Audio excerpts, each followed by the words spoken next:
But according to the Athletics, Matt Barrows, the Niners have mutual interest with Ben Bartch to bring him back for a contract extension.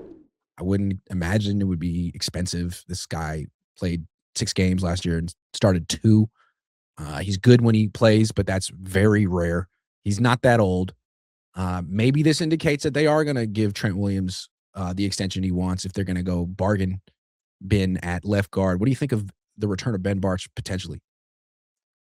What I think is interesting is that pretty much the same day that rumor got out there, you hear that they're not going to be likely bringing back Burford, and they're going to let him test free agency. And if you look at those two guys, they're actually quite similar. They're both under 30. They're both former 4th-round picks. They both have some starting experience. Burford's played in 56 games. Bartch has played in 55 games.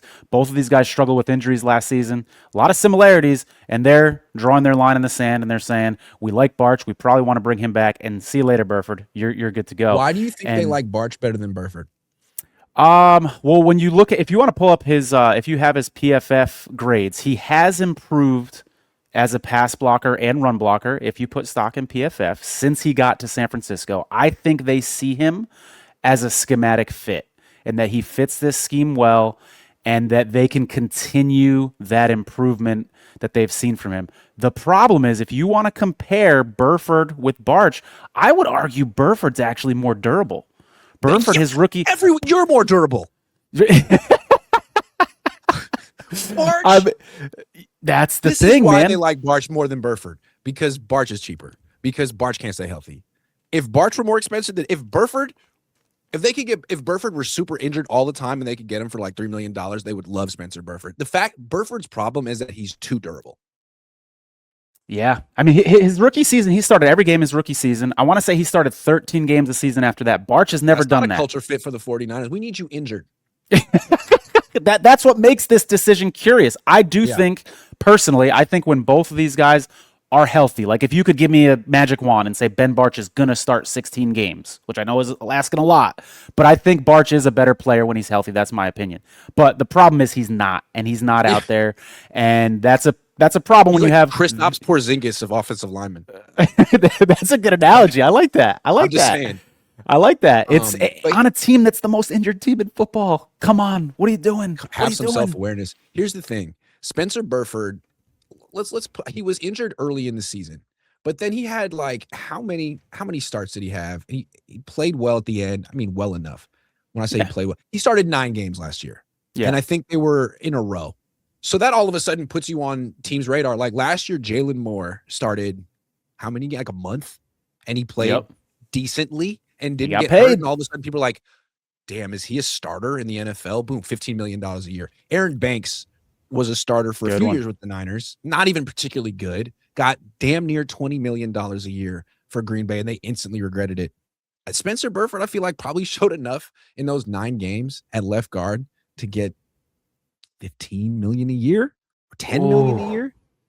I wonder how much the stink of that play in the Super Bowl in overtime when he blew that block. I wonder how much it certainly weighs in the mind of fans. Maybe not in the mind of front offices. They're willing to overlook that, but that's a tough thing right now. Yeah, well, tough for me to get over. If they bring back Ben Bartch, to me, it indicates that they're getting ready to give Trent Williams what he wants. Because if you don't have Trent Williams, and all of a sudden you could go get you could get Joel Bitonio. You could get a really good left guard, and he'd be significantly cheaper than Trent Williams. But if you're bringing back Trent and giving him $30 million a year for the next 3 years, then maybe you got to go Ben Bartch. But the thing is, Ben Bartch, he'll start 3 games. Great. So who's starting the other 14 games at left guard? That's what I'm saying. You need depth at that position. Yeah, absolutely.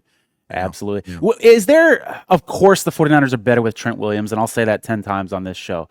Could you make an argument that they might be a little less predictable without Trent Williams? I mean, we know they like to run to that left side. We know they like to Kittle and Trent Williams side by side, both blocking. We need 2 yards.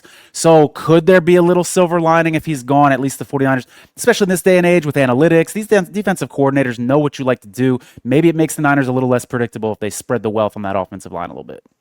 Yeah, what are you paying for with Trent Williams? Yes, he's good in pass protection, not as good as he used to be. And like it seemed to me in the past you were paying just as much for his run blocking, but the Niners can't run the ball.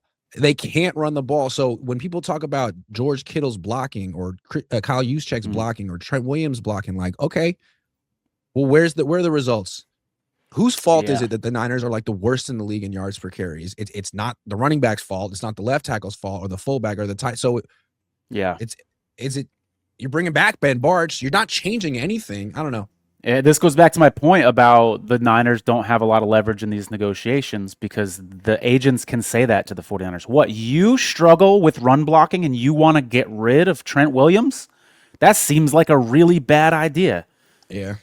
It just seems like you can say, well, we couldn't run the ball with Trent Williams.